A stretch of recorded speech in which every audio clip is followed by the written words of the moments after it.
According to Mythos, 100% of you are subscribed. Good job! Hello, and welcome to part 7 of the series where we're going over the lore of every single equation that can be found within Divergent Universe's Protean Hero. In this episode, we're going to be going over the equations in the Path of the Hunt, which apparently focus on Castrum, Kremnos and Nikador, because the final boundary equation is Strife's Blessing. That being said though, we're gonna see a good amount of Aquila as well, and I feel like I'm getting even more lore being dumped onto my brain about Aquila than I expected, but it also has opened my perspective further about the Titan and potentially what we may see in the future, which is something that I'm really excited about. But yeah, without dragging this intro way too long, let us see what the equations of the hunt have in store for us. Cleaner. Allow me to tell you an appalling tale of a hidden band. They were elusive assassins. Even Zagreus found them a mystery. When heroes stumbled into weariness, exposing their weaknesses, the hunters emerged from the shadows of statues. The daggers revealed, the throats pierced. Some said they were the kins of the Titans. It was the retaliation from the gods to heroes who dared turn their blades upon the divine.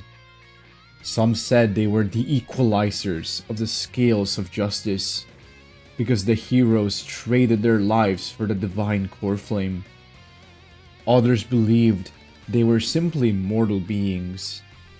They brought swords and poisons to reclaim peace after these golden-blooded usurpers seized power. Okay, this is really interesting. I genuinely did not expect that the first equation we would see in the hunt would be one that would talk negatively about the Chrysos heirs, because that is what they are. They are people with golden blood.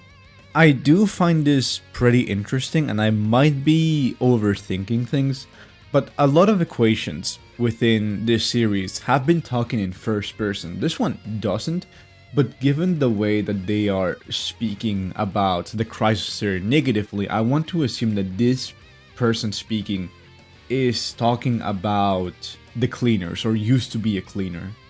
In all honesty, I would love to learn more about what these individuals are, and if I had to take a wild guess, quick minor spoiler right now, I want to assume that these people were the ones that were like lurking in the shadows when Anaxa arrived at Dawncloud. Hunter of monstrous beasts. Child. Do the ballads you sing speak of this heroine? The one beneath this gravestone? Her name is Carides, a warrior of renown long before the heroes in the Flame Chase journey. There was a stone giant who once guarded the Golden Valley, forged of molten rock, embodying the rare fury of Georios. There was a silver giant eagle that circled over Polis, its piercing cries shaking mortal hearts. She stood tall to fight these fearsome monsters. Even Aquila dared not challenge. She rerouted the rivers towards the valley, witnessed the giant's form cracked and crumbled as it cooled off in the rushing currents. She stood atop the windmill, used wind blades to tear the diving eagle apart. But now, all people remember was her fall in the war against Idonia. Regrettably, they've forgotten that her name was once roared across the sea in the hunt for beasts 100 years ago. Okay, I find this pretty interesting. One, because we get to know a little bit more about the creations of Georios, because we know that there exist the Mountain Dwellers and the Dromas as creation of Georios. Now I'm wondering who these giants are. I think it would be cool for us to learn more about them when we do eventually get to touch more on Georios, because we know nothing of Georios. What I did find really concerning, but also really interesting, was the fact that they mentioned Idonia here. Like, we know from Castorice's story that she used to live in Idonia. So, hearing more about the fall of it by this person is intriguing. Like, it makes me wonder if the reason why this huntress died is because they got captured, and usually they would just be able to break through, but they finally encountered the moment where like, oh, you know, this person can literally touch you and you're dead. And that is how they perished. That is like at least what I'm wondering. I'm not entirely sure. Kremnos Traveler. One winter, I met a lone warrior, lively as the flame, undimmed by the falling snow. That exhausted lady pulled me back from the brink of death.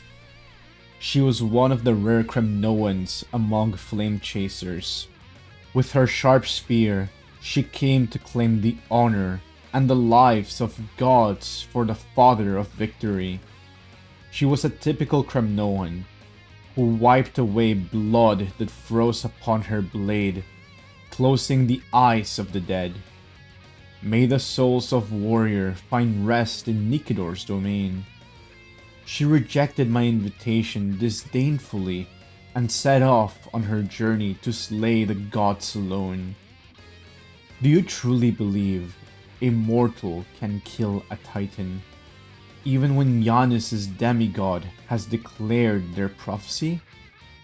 Yes, even if I perish in trying, one day a Kremnoan will sever the head of a god. I really like the interpretation of the Kremnoans in this equation. I think in particular because of two things.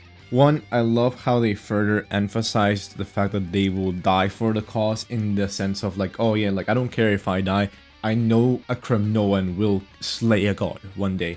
Even if I fail, someone else will come after me, and that one ended up being my day. So I'm very happy in that regard. The other thing that I really adored is how, even though they are all about, yes, we have to fight, we must go on into battle, they still have respect for the dead, to the point that they will close their eyes after slaying them, which I do find to be, I don't know, it feels very humane in a way. Like, yes, they like slay this opponent, but still they will make sure to give them a respectful death. And it also makes me wonder, slight spoilers for an adventure quest that I do recommend people try to do if possible. It is called I Was Once in Arcadia. Really, really good. But there were hints in that quest of some Titankin that, you know, they have sentience, they're able to communicate and speak normally before the Strife became all corrupted and insane. And I would like to know more if those Titankin also had this sort of level of honor. I want to assume so, but I can't really confirm it. Lost Arbitrators. Unlike your idol songs, this is a serious matter. A matter of principle. Laws and rules have forged the foundation of Amphorius, so it mustn't wave. Balance is the way all things work, so it mustn't be distorted. We replace the scales with two swords, punishing injustice in all forms.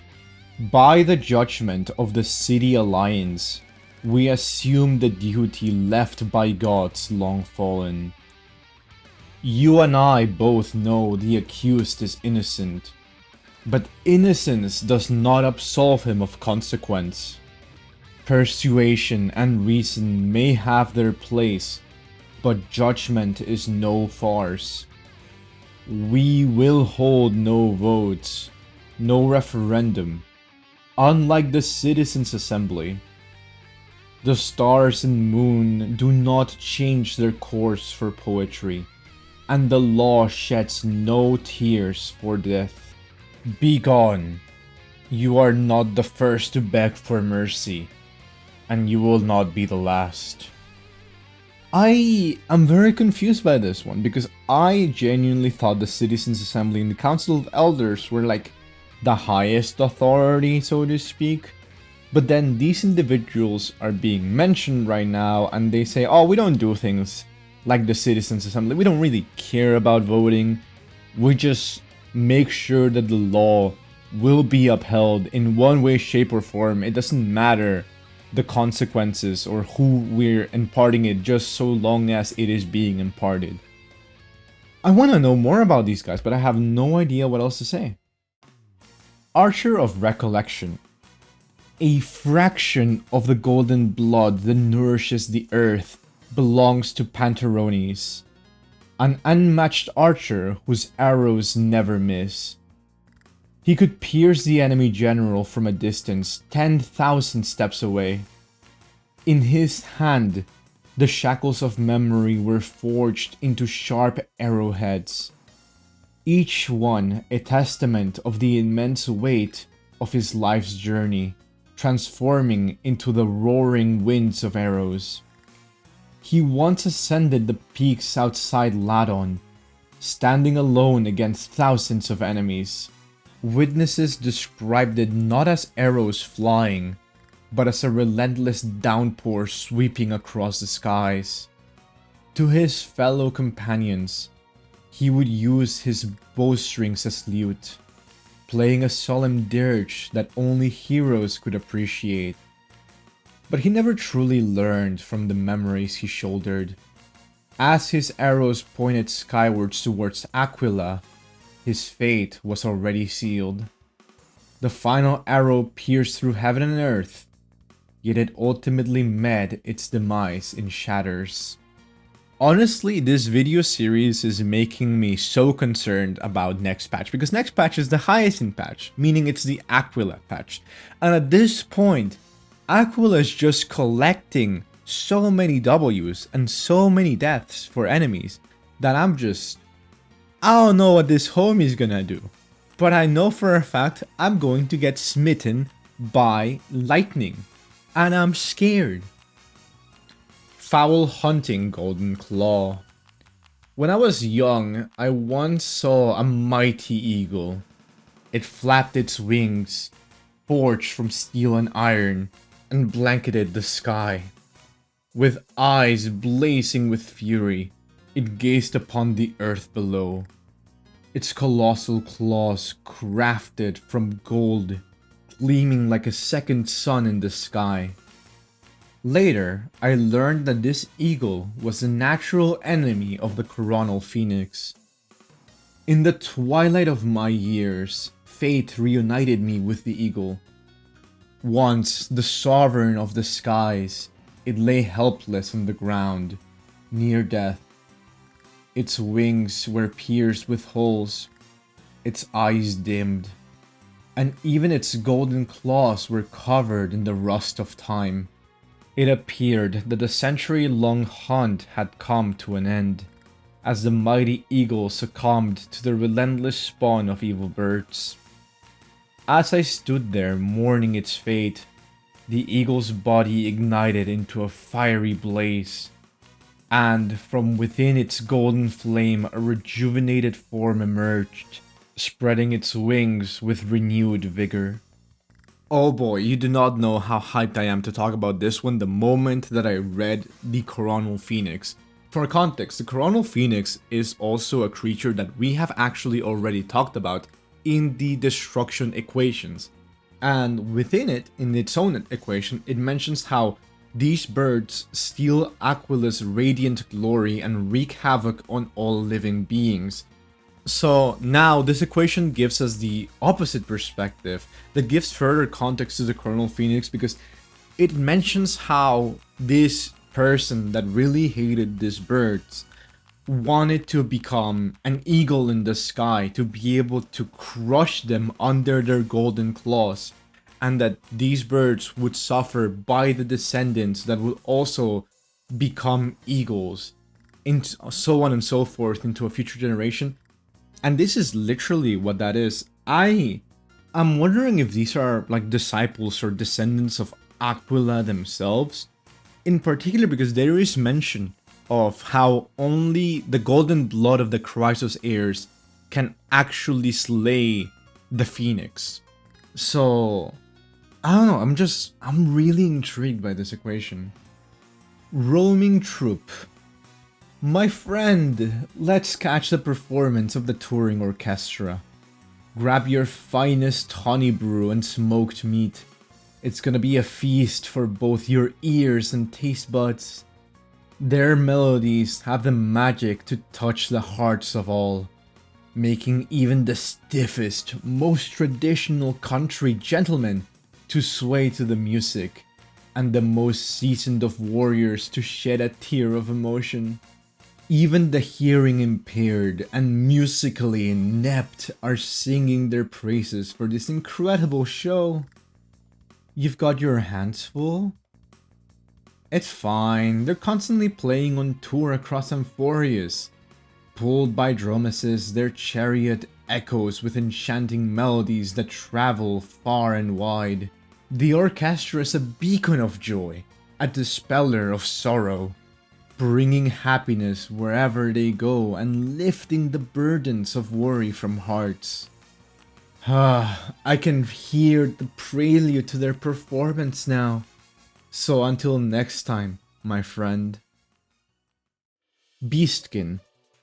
You surely have never witnessed how the offspring of Clydemus avenged him. The warrior, blessed by the Sky Father, was strangled by their brother upon returning home. The nightingale heard the breath of Thanatos first. The 10-horned beast sniffed out the murderer, and the dromes mourned its nurturer. They recall a youth once standing on a mountain, racing an eagle to the sky, summoning a pride of lions on a plain, and carrying forward the heroes. The taste of blood lingered on the tip of the dire wolf's tongue, given by him as they fell into the trap together. Surely you have heard of the hunter who never killed his prey. His arrows flew only towards enemies that harmed the world. The beasts raised by the youth still guard the homeland from afar. Beneath the forest lie the corpses of the unrighteous. Okay, right off the bat, this equation is so cool in concept and I love it. And also, I feel like this further backs up the idea of, yes, the Sky Father is indeed Kefali. Because there have been moments, and I literally went through every single text dialogue again through the wiki. Many times, Kefali is addressed as the Sky Father, which is the Titan of Creation, and it would make sense that somebody blessed by the Titan of Creation would have all of these creatures being by their side. Like, surely being blessed by the Creation Titan means that you will have the support of a lot of living beings, on top of you already being a good person, because they mentioned how this person would nurture dromeses, and I don't know, just as a whole, I love this concept. I like that it further backs up in my brain that yes, the Sky Father is indeed Kefali, because every single time I am so confused as to who the Sky Father is, because I feel like every single time I hear somebody talking about it, it changes.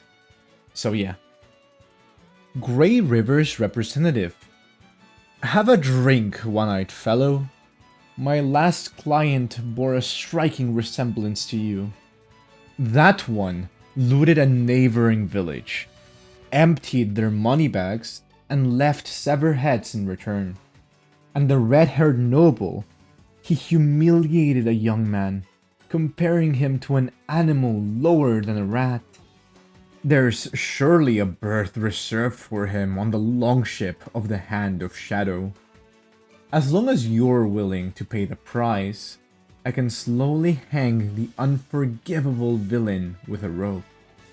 Or use a short sword to fell a great hero. My predecessors used to say this trade is like swimming in the river of the Hand of Shadow. Terrifying, isn't it? But if it's not in these bleak times, who would want to do this accursed job? Okay, I am genuinely so confused. I am going to assume that this is supposed to be a mercenary that is specifically going after high value targets, which is why they mentioned that this job is like going into the River of Souls itself. Initially, I thought this was somebody from the Land of the Dead going into the living world and murdering someone for somebody that had just died.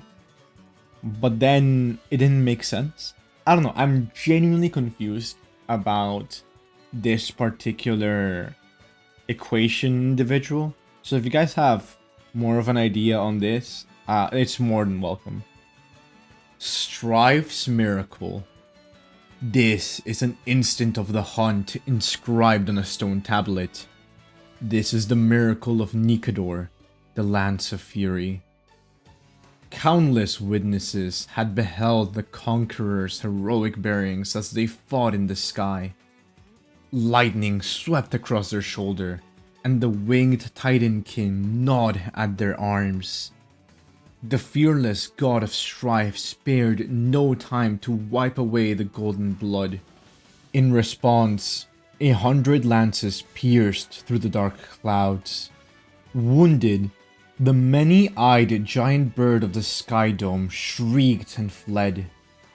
The Father of Victory traversed mountains and valleys to relentlessly hunt the arrogant foe that usurped the sky. Across Amphorius, from north to south, lances like inverted raindrops pierced the sky, illuminating the night. Thunder spears roared eternally as they struck the earth. Imitating the divine, the sky priests and warriors of Kremnos clashed head-on. This hunt would never cease until one side was utterly annihilated. Now this, I feel like, leaves me with more questions than answers. And I think they're gonna be obviously like addressed in the next patch, since we're gonna be learning more about Hyacine and Cypher, since they are the banner characters. I am so confused. Mainly because there's the mention of the Father of Victory, which I'm assuming refers to Nikador, traversing the mountains in order to hunt the foe that usurped the sky.